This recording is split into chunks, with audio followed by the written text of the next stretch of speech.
Alright, Assalamualaikum and hi everyone.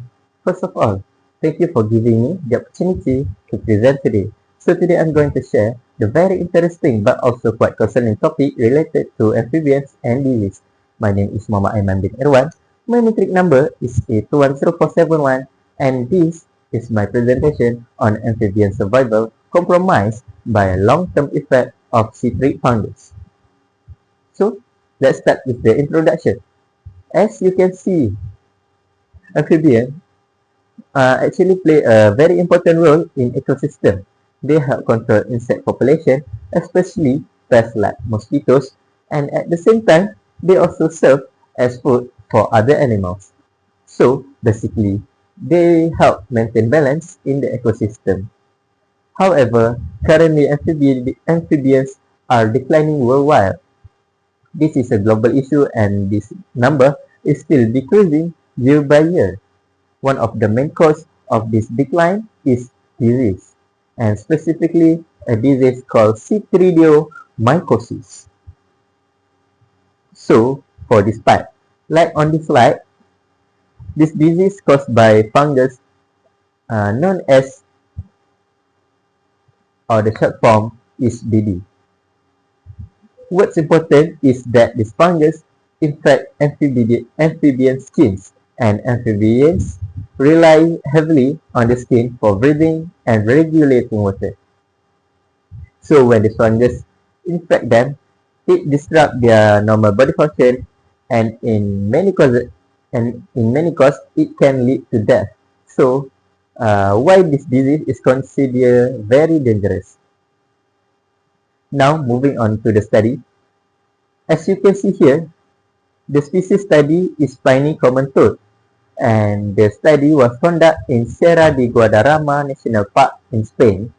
This is actually a long-term monitoring population, which means researchers have been collected data for many years.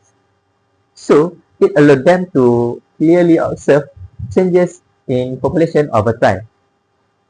So what is the main problem here? So as you can see on the slide, the population of this toad has been declining continuously, not suddenly but slowly over a long period. And the most concerning part is the disease is still present even after more than 30 years. It didn't disappear, and in fact, an infected individually have lower survival rate compared to herd one. So this shows that the disease play a major role in the decline. Now for the objective. First, the researchers want to estimate survival rate of the toads. Secondly, they want to compare between infected and not infected individually. And third, they want to understand long-term impact on the disease of the population. So basically, they want to see whether this disease is still affecting the population after many years. So, for the methodology, this study was conducted from 2006 until 2018, which is about 12 years. They use a method called capture for mark recapture. So basically, they catch the toad, marking them, and then release them back. After some time, they recapture them again. So from this method, they can track survival lifespan and population changes over time. This is very effective method for the long-term ecological study. Now, let's look at the result. As you can see here, affected toad have a lower survival rate. So clearly, and the disease has a negative effect on survival.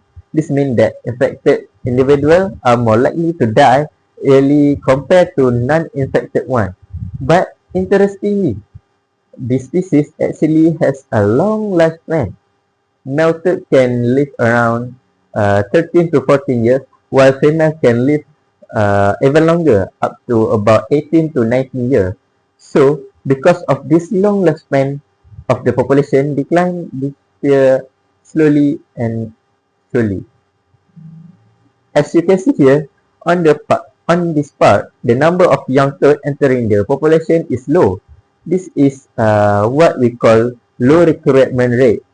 At the same time, more toads are dying and being replaced. So overall, the population keeps decreasing over time. So even though their life long, it's still not enough to maintain the population. So for the discussion, we all can see that the decrease is still active in the population even after many years. There might be some level of adaptation, meaning the toads are trying to survive despite on infection. But as you can see, it's not strong enough to stop the population decline, and environmental factors like climate or temperature may worsen the situation. So, in conclusion, this study clearly showed that decreasing has long-term effect. It reducing survival rates, affect population stability, and cause continuous population decline. So overall, this is a continuous issue. This is the serious issue.